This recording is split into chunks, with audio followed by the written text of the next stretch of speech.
gostaria que vocês abrissem as suas Bíblias nesta manhã, onde começamos a terceira semana do Apacentar o Pequeno Rebanho, hein? Já estamos na semana 3. Parece que foi ontem que inauguramos, aqui teve o lançamento da Agenda Apacentar e já estamos na semana 3. E nessa semana nós vamos pensar dentro da temática e profética também. A identidade pessoal é a base para a construção de valores. Gênesis capítulo de número 1, versículo 27. Quero convidá-los a abrir, você em casa da mesma forma. Abra a sua Bíblia, Gênesis capítulo 1, versículo 27. Assim Deus criou o ser humano, à sua imagem, a imagem de Deus o criou. Homem e mulher os criou. Vou repetir mais uma vez.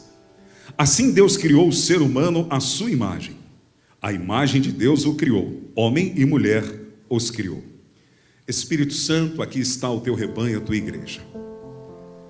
Mais uma manhã nós estamos abertos para ouvir aquilo que teu Espírito Santo diz sempre sobre este altar, usando a vida do anjo da igreja, usando a vida de outros pastores.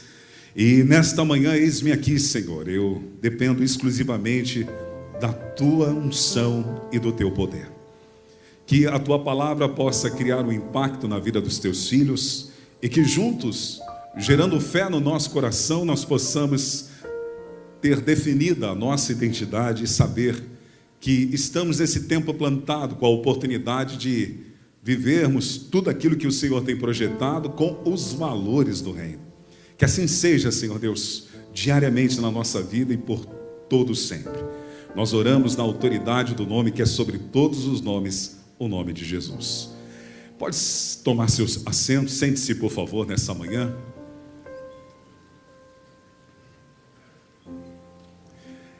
Nós estamos vivendo dias que a importância de saber a nossa identidade é fundamental.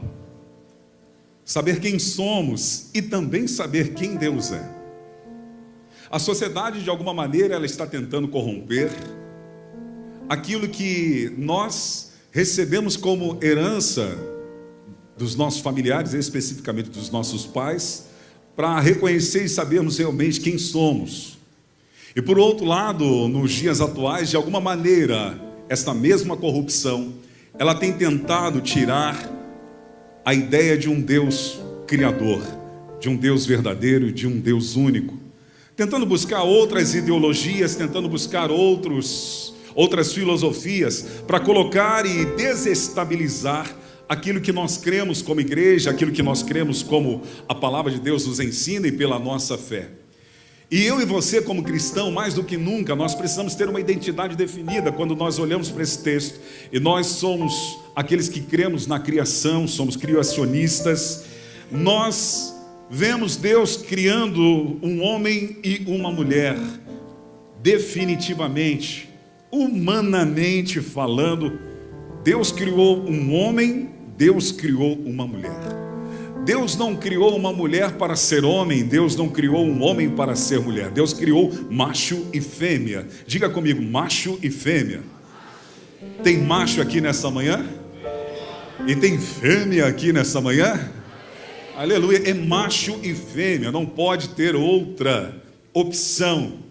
E nesse texto nós já vemos pela fé a existência de Deus, o Deus Criador. Nós não somos frutos do acaso ou de uma evolução, nós somos uma obra criada pelo próprio Deus quando Ele se dispõe a colocar a mão na massa de uma forma artesanal para criar o ser humano, à sua imagem e à sua semelhança, com um artigo definido, homem e mulher, não existe meio termo.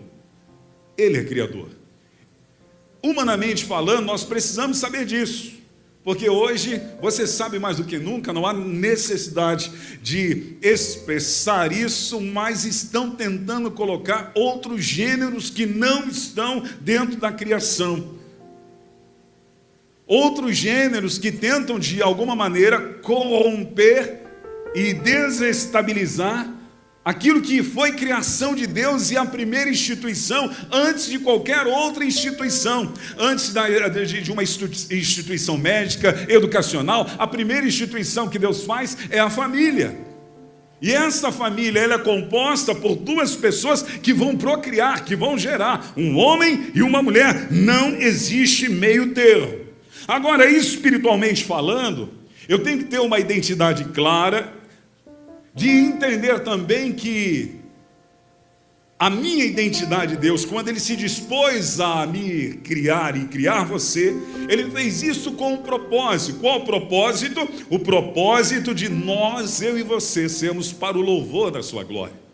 Quando Deus criou o homem, Ele queria que o homem fosse o louvor da sua glória. Quando Ele criou uma mulher, Ele queria que a mulher fosse para o louvor da sua glória, expressando sempre em tudo que fosse realizar e fazer, sendo macho e sendo fêmea, o louvor da glória de Deus. O relacionamento conjugal entre eles era para o louvor da glória de Deus. Se Adão e Eva não tivessem pecado, eles não gerariam filhos à sua própria imagem. O pecado corrompeu isso. Por isso eles passaram a gerar filhos à sua própria imagem. Mas se eles não tivessem pecado,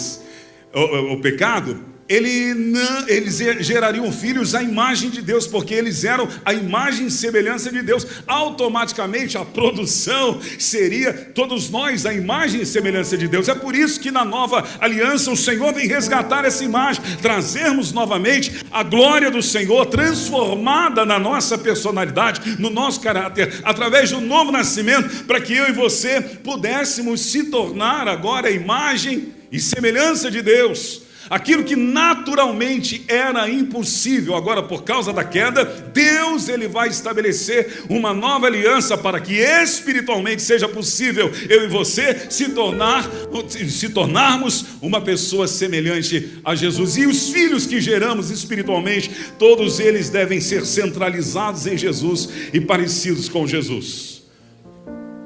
Quando nós não sabemos quem somos ou permitimos que uma filosofia atual entre na nossa vida, nós podemos descaracterizar o que Deus caracterizou.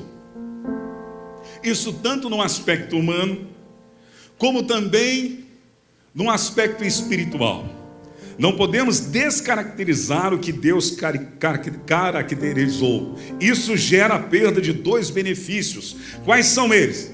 Primeiro, quando descaracterizamos aquilo que Deus caracterizou, nós perdemos a identidade.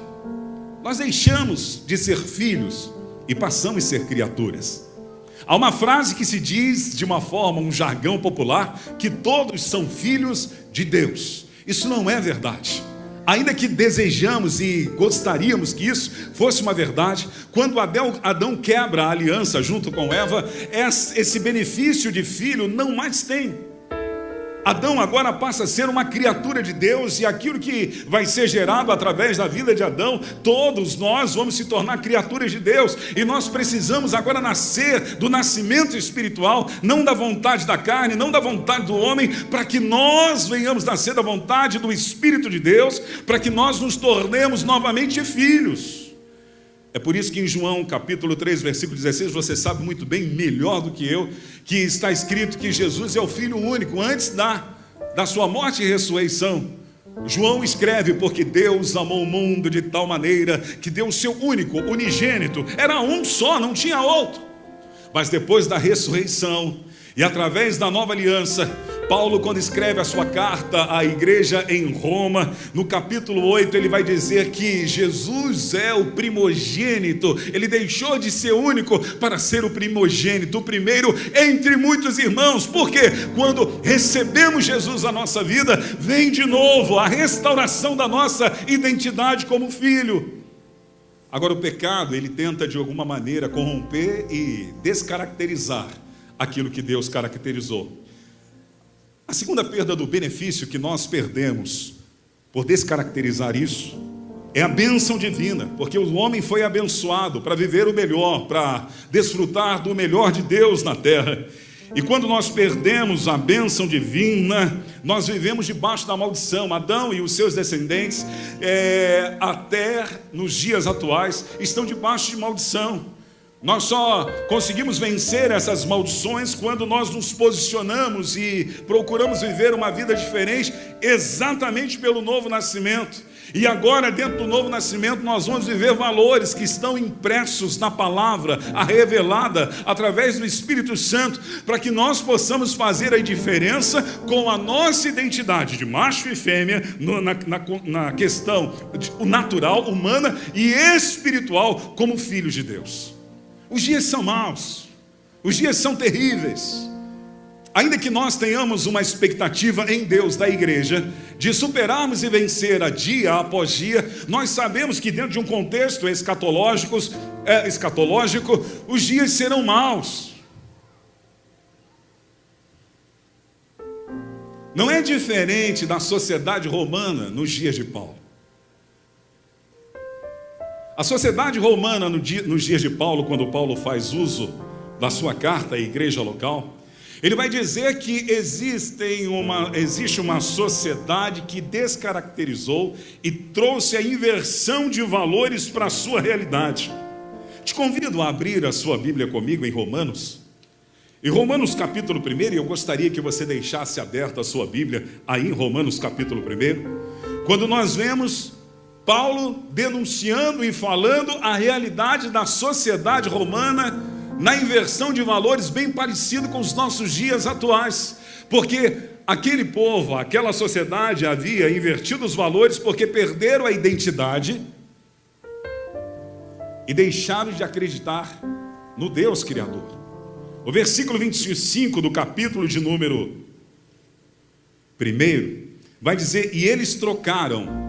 Olha a inversão de valores. E eles trocaram a verdade de Deus pela mentira. Inversão de valores. Eles trocaram a verdade de Deus pela mentira. E hoje tem sido isso. Adorando e servindo a criatura em lugar do Criador, o qual é bendito para todo o sempre. Ele está falando de uma troca de valores. Troca de valores por quê? Porque eles vão trazer dentro da sua vida, do dia a dia, algo que desvaloriza e descaracteriza aquilo que Deus estabeleceu como um princípio abençoador de uma identidade pessoal para a humanidade e uma identidade espiritual. Esses homens da sociedade romana eram homens maus. O versículo de número 18, leia comigo o 18. O 18 vai dizer que eles eram homens maus. A ira de Deus se revela do céu contra a impiedade e injustiça, ou contra a maldade e a injustiça. Eles eram maus, pessoas ruins, injustas. Quando nós olhamos para a nossa sociedade, nós vemos da mesma forma nos dias atuais a injustiça. No plano político, a injustiça. Uma injustiça de pessoas que estão trocando os valores. A maldade impregnada no coração do ser humano. A segunda realidade é a idolatria e o ateísmo. O versículo 21 ao versículo 23 vai mostrar que havia a idolatria e o ateísmo ao mesmo tempo. A idolatria, quando eles estão substituindo o culto ao verdadeiro Deus a outras situações que chamam de divindade, que para mim não é divindade. Não tem como comparar o Criador com criatura. Eu não posso comparar o cristianismo a nenhuma outra religião. Eu não posso comparar o cristianismo a qualquer outra religião. Outras religiões foram fundadas por criaturas, por seres humanos. A nossa realidade de cristianismo foi instituída por Deus, Jesus Cristo soberano. Ele é incomparável. Porém, existe a idolatria. Versículo 21 vai dizer sobre isso: porque tendo conhecido a Deus, não glorificaram como Deus. Pelo contrário, se tornaram nulos em seus próprios raciocínios e coração. Dizendo sábios, se tornaram tolos, tropeçaram ou trocaram, perdão, a glória de Deus incorruptível por imagem, semelhantes a seres humanos corruptíveis em aves, quadrúpedes, répteis e assim sucessivamente. Paulo está falando de uma sociedade de inversão de valores que deixa de cultuar ao Criador e passa a cultuar a criatura. E, meu irmão, a gente tem que ter um cuidado muito grande, porque dentro dessa inversão de valores, quando se perde a identidade, nós somos levados pela moda, nós somos levados pelo momento, e sem perceber ou percebendo, nós começamos a idolatrar pessoas. Sabe, dentro do contexto religioso, eu me preocupo muito, porque quando nós falamos de idolatria, geralmente nós pensamos apenas na idolatria no contexto de prestar um culto verdadeiro a uma falsa divindade. Isto é idolatria. Você oferecer um verdadeiro culto a um falso Deus é idolatria. Mas no contexto do grego, como no hebraico, a idolatria também é você estar na presença do verdadeiro Deus e prestar um culto falso. Isso também é idolatria. E nós, como igreja, temos que vigiar em todo tempo para que o nosso coração não se corrompa. E venha ídolos no nosso coração, ídolos que tomem o lugar de Deus. O que é idolatria? Tudo aquilo que toma o lugar de Deus na nossa vida. Mas ao mesmo tempo, nós vivemos uma sociedade que, como a Europa, tentando trazer para o Brasil o ateísmo. O ateísmo começa a ser plantado nas nossas crianças. Por isso a importância de trazermos as crianças para a igreja. A importância de educar a criança no caminho. Ensinar com a sua vida, no dia a dia dentro do seu lar, e também dentro da estrutura da igreja local, naquilo que ela se propõe a oferecer e fazer na vida das crianças. Porque os países europeus que viveram e vivem o ateísmo, as crianças foram atingidas, as crianças foram dominadas para que a geração futura tirasse ou descartasse Deus da sua identidade, da sua realidade.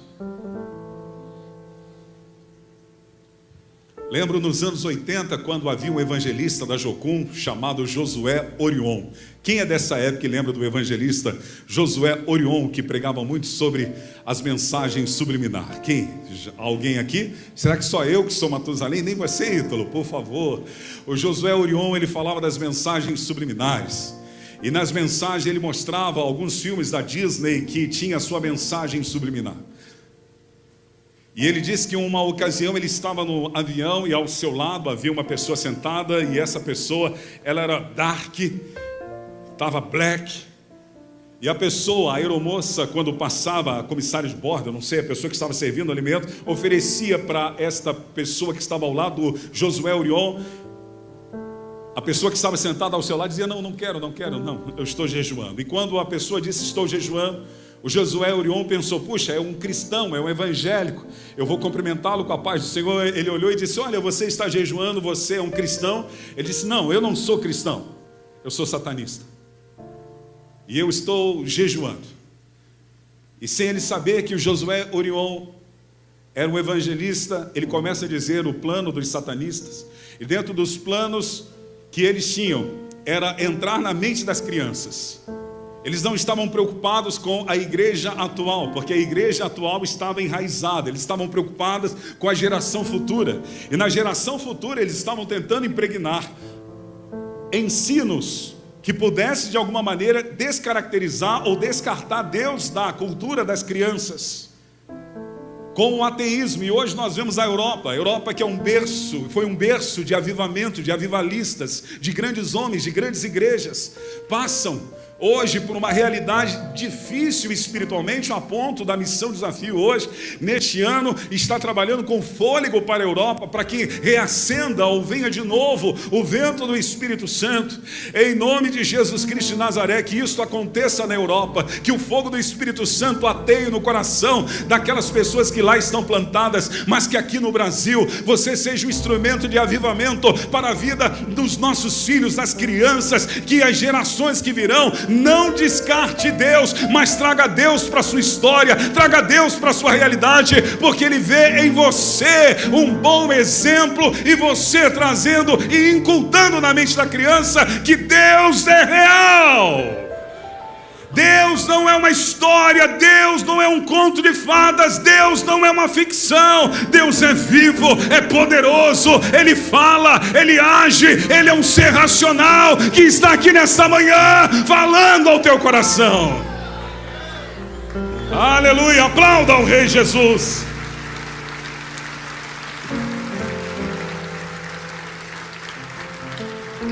A terceira realidade dos dias de Paulo, quando ele escreve a carta à igreja em Roma, de uma sociedade romana que estava invertendo os valores porque trocaram a verdade de Deus pela mentira, é a imoralidade e perversão. No versículo 26 e 27 do capítulo 1, nós percebemos que haveria a perversão e a imoralidade sexual, a distorção do gênero. Já naqueles dias já existia a distorção do gênero. Homem deixando de ser homem e querendo ser mulher. Mulher mudando seus hábitos naturais, deixando de viver aquele toque feminino que só as mulheres têm para passar a ter um toque macho. A perversão e a imoralidade já estava nos dias da igreja em Roma, por causa da inversão de valores, porque perderam a identidade, descaracterizaram e tiraram Deus da sua vida e perderam a bênção divina. Nossos dias são assim, irmãos. Basta você andar pelas ruas, entrar nos shoppings. Infelizmente, algumas lojas âncora, basta você falar com um jovem ou outro, você percebe a distorção e a inversão de valores, perdendo a identidade pessoal e principalmente a questão espiritual. Jesus já nos ensinou sobre isso. Jesus, ele disse que nos últimos dias seriam dias parecidos com os dias anteriores. Jesus, em Lucas capítulo 17, eu vou pedir para que você coloque por favor na tela e você me acompanhe. Lucas capítulo 17, o versículo 26 ao 30. Jesus vai nos dar evidências e vai denunciar como será manifesto ou manifestado os dias que vão anteceder a sua volta. Ele vai comparar a 2 dias, aos dias de Noé e aos dias de Ló. Ele diz assim no versículo de número 26: assim como foi nos dias de Noé, será também nos dias do Filho do Homem. Comiam, bebiam, casavam e davam-se em casamento, até o dia em que Noé entrou na arca. Veio o dilúvio e destruiu a todos. O mesmo aconteceu nos dias de Ló. Comiam, bebiam, compravam e vendiam, plantavam e edificavam. Mas no dia em que Ló saiu de Sodoma, choveu do céu como fogo e enxofre e destruiu a todos. Jesus está falando dos dias da sua vinda, como seria parecido, e isso é muito parecido nos dias atuais. Por isso, cristão verdadeiro e discípulo amado de Jesus, precisamos manter a nossa identidade e a nossa crença no dia a dia que Deus é real e que somos criaturas dele, feitos para o louvor da sua glória. Porque nos dias de Noé, segundo Gênesis capítulo 6, versículo 5, é dias de perversão. Diga comigo, dias de perversão. E Gênesis capítulo 19, versículo 5, dias de imoralidade.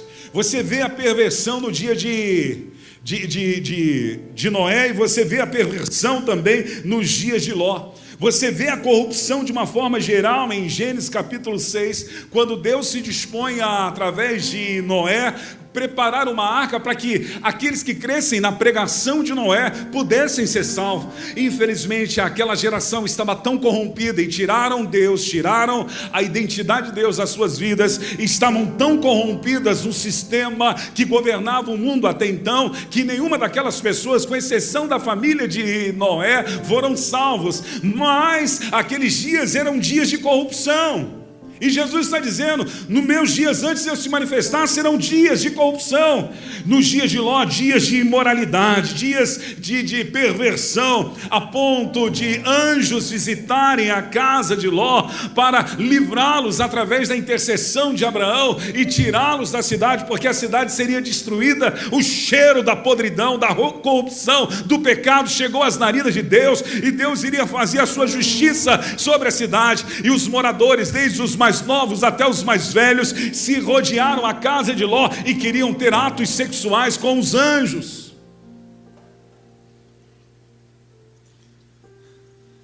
Basta olharmos a imprensa. e ver a corrupção e a perversão nos nossos dias. Basta olharmos os programas que mais fazem sucesso, os realities, porque incita a nudez, a sexualidade, a corrupção. Deus precisa manter o fogo ateado na sua vida, para que você continue sendo sal e luz, ou melhor, você precisa manter o fogo ateado do Espírito de Deus na sua vida, para você ser uma referência nesses dias, para você continuar brilhando como um exemplo na contramão, ou um contraste daquilo que a sociedade está vivendo. Nós somos um contraste, nós somos convertidos, nós estamos na conversão do sistema que governa este mundo. 2 Coríntios capítulo 4, versículo 4 diz que o Deus desse século cegou o entendimento dos incrédulos, para que não lhe resplandeça a glória de Cristo Jesus. Você não é incrédulo, você é cristão. A glória de Cristo está na tua vida, a unção de Deus está na tua vida, o fogo de Deus está na tua vida. Você é uma referência como macho, você é uma referência como fêmea. Ainda que as pessoas tiraram, descartaram Deus, você carrega Deus dentro de você. Você é a arca da nova aliança, você carrega a presença de Deus. Aonde quer que você vá, você está na contramão, dizendo para as pessoas, através da sua vida, que você mantém e acredita e prega os valores. Ainda que há muitos que se corrompam, tem muita gente boa andando nessa estrada boa e iluminada, com sabedoria, ao lado de gente boa e fiel, mantendo-se firme na palavra e na promessa. Tem muita gente comprometida com o reino de Deus, ainda que os dias sejam maus, ainda que o amor de muitos esteja esfriando, de muitos, não são de todos. Há muita gente que tem amor no coração. Você tem amor no coração? Levante as suas mãos, diga glória a Jesus. I love you, I love you, I love you, I love you. Oh, aleluia. Deus plantou você aonde você está, na sua família, na sua casa, na sua sociedade, aonde quer que você vá, aonde quer que você esteja, no seu trabalho, na faculdade, numa atividade de lazer esportiva, para que você seja o contraste, para que você seja aquele cara da contramão. Você não vai de acordo com o mundo, você não está sendo dominado pelo sistema do mundo. A Bíblia diz, o mundo, o cosmos, o sistema que governa o mundo jaz no maligno. João fala sobre isso, o mundo jaz no maligno. Mas você não está no maligno, você não tem a mente do mundo. Paulo diz na sua carta aos Coríntios, capítulo de número 1, que nós temos a mente de Cristo. No capítulo 2, o último versículo, diz que nós temos a mente de Cristo. Diga comigo, eu tenho a mente de Cristo. Ter identidade e manter o padrão totalmente oposto ao da nossa sociedade é ter a mente de Cristo. Como eu tenho a mente de Cristo? Palavra na mente.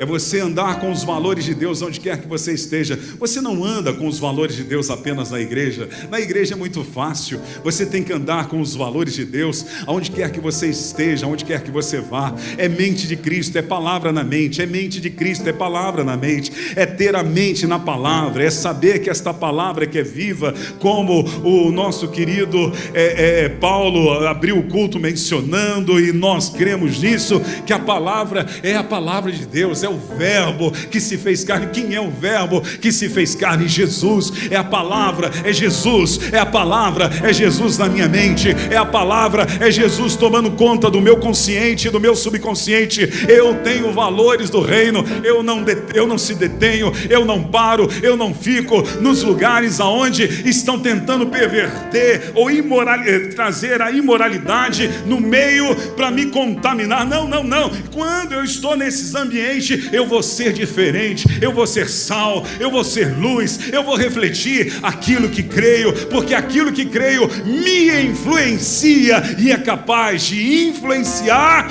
a outros. Pastor, o que eu preciso fazer? Nós precisamos ser casca grossa. Hoje ter a identidade do reino é ter casca grossa, é você manter as suas convicções E as suas convicções devem influenciar você, a fim de você influenciar a outros. Porque se você não é convicto daquilo que você diz que crer, não vai te influenciar. Você vai ser um cara, infelizmente, andando exatamente como os outros andam. E Deus não te chamou para que você ande do jeito que os outros andam. Deus te chamou para você ser uma pessoa diferente. E uma pessoa que tinha identidade. E em cima da sua identidade, daquilo que ele cria, ele construiu os seus valores, e os seus valores eram fundamentados. Era Enoque. Enoque, quando eu leio sobre a vida dele, ainda que muito pouco se fala de Enoque, mas o pouco suficiente para você ver que um cara que ele não permitiu que as suas convicções não o influenciassem. Pelo contrário, ele tinha convicções que influenciavam nos seus dia a dia, porque ele vivia dentro daquele tempo próximo da geração e da época de Noé, onde havia a perversidão, a imoralidade e a corrupção. E nós precisamos ser parecidos com Jesus e trazer os exemplos de Enoque para a nossa vida. Precisamos de uma geração santa como Enoque. Precisamos de gente que ande com Deus. Gênesis capítulo 5, versículo 24. Quero te convidar a ler nessa manhã. Gênesis capítulo 5, versículo 24 diz: Enoque andou com Deus. Andou com Deus no meio de uma imoralidade dentro da sociedade, dentro de uma perversão, dentro de uma sociedade totalmente danificada e descaracterizada, de uma sociedade que baniu Deus. Enoque continuou andando com Deus e não foi mais visto, porque Deus o levou para junto de si.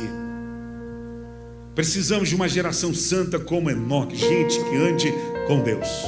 Quando a Bíblia diz que Enoque andou com Deus, Moisés, quando escreve Gênesis, ele está usando um hebraico chamado halar. E halar significa de ir e vir, percorrer.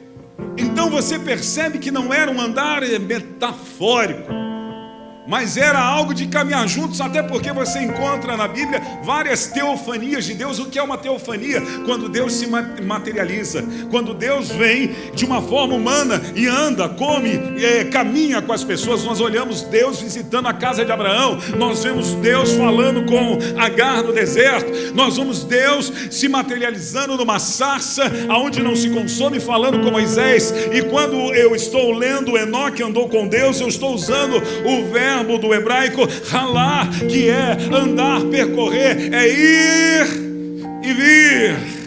É como o pastor Joel nos ensinou na campanha: a estrada que Deus preparou é boa, iluminada, vou andar por ela com sabedoria. Ao lado de gente, é andar com Deus na estrada que você está, dentro de uma geração pervertida e imoral. Ele andou com Deus, e nós assim precisamos fazer. Você é o banner de Jesus, você é o evangelho ambulante, você é a carta de Cristo e o bom perfume dele. Não permita que a sociedade venha a apagar dentro de você os valores do reino. Pelo contrário, mesmo que chame você de quadrado, continue mantendo os seus olhos fixos em Jesus e na sua palavra. Eu até gosto de ser chamado de quadrado.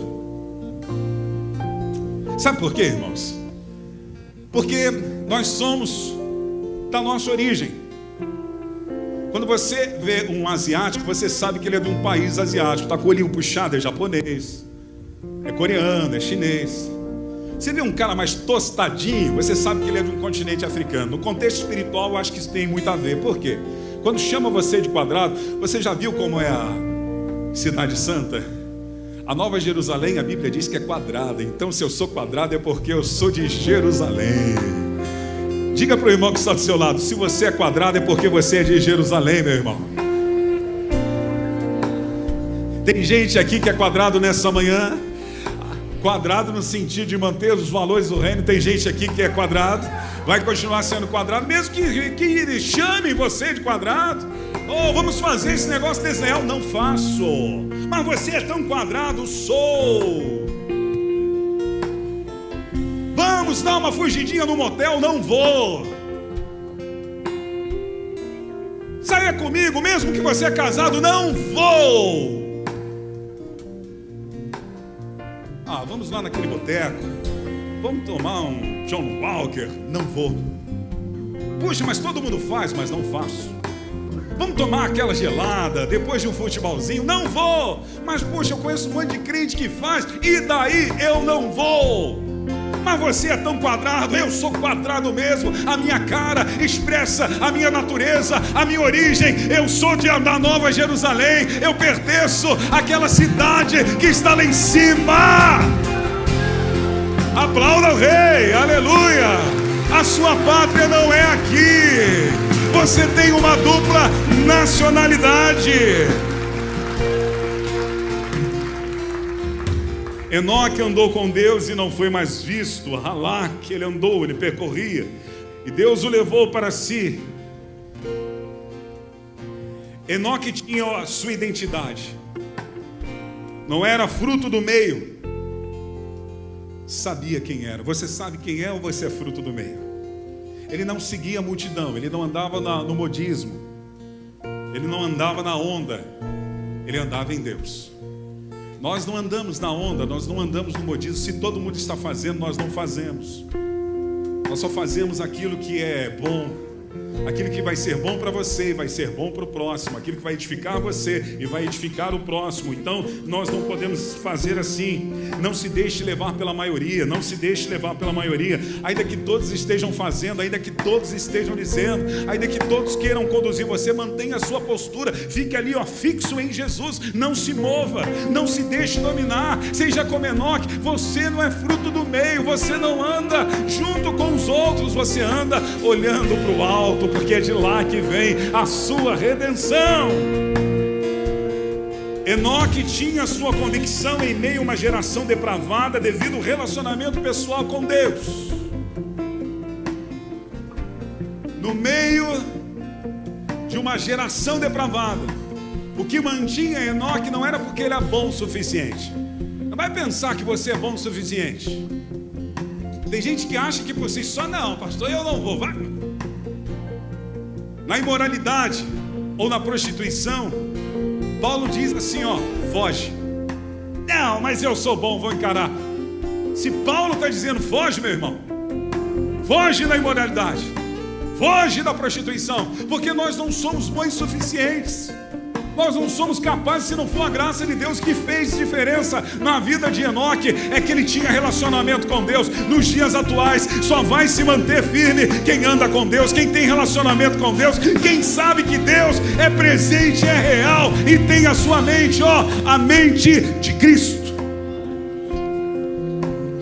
Aí, meu irmão, quando você anda com Deus e tem relacionamento com Ele, você some, você desaparece. Ainda que Enoque teve, dentro do meu contexto teológico, um desaparecimento, desapareceu literal, porque a palavra que usa para dizer que Enoque foi tomado é uma palavra que nós traduzimos para arrebatamento, é tomado. Então Enoque, ele foi tomado por Deus. E foi tomado com Deus com um propósito. Deus tirou Enoque do cenário mundial, do cenário da sociedade humana, com um propósito específico. Ele tira, mas a Bíblia diz que ele andou com Deus e não foi mais visto, porque Deus o levou, o arrebatou para si. Mas o que eu quero chamar a sua atenção é exatamente isso. Não foi mais visto, sabe por quê, irmão? Quem anda com Deus, ele não é mais visto. Eu estou falando no contexto espiritual. Se você andar com Deus, Ana Paula, eu não vou te ver mais, eu vou ver Jesus em você. Os seus olhos serão os olhos de Jesus, os seus ouvidos serão os ouvidos de Jesus, as suas mãos serão as mãos de Jesus, seus pés serão os pés de Jesus. A sua vida, ela não mais será sua. Você vai fazer como o apóstolo Paulo disse: não mais eu vivo em Cristo, mas Cristo vive em mim, Cristo vivendo em nós. É Jesus aparecendo em nossa vida, meu irmão. Eu não sei, mas você podia dar um glória a Deus mais pentecostal. Eu vou voltar aqui e eu vou dizer: é Jesus aparecendo na sua vida, meu irmão. Aleluia! Vamos cantar ao Senhor, se levante.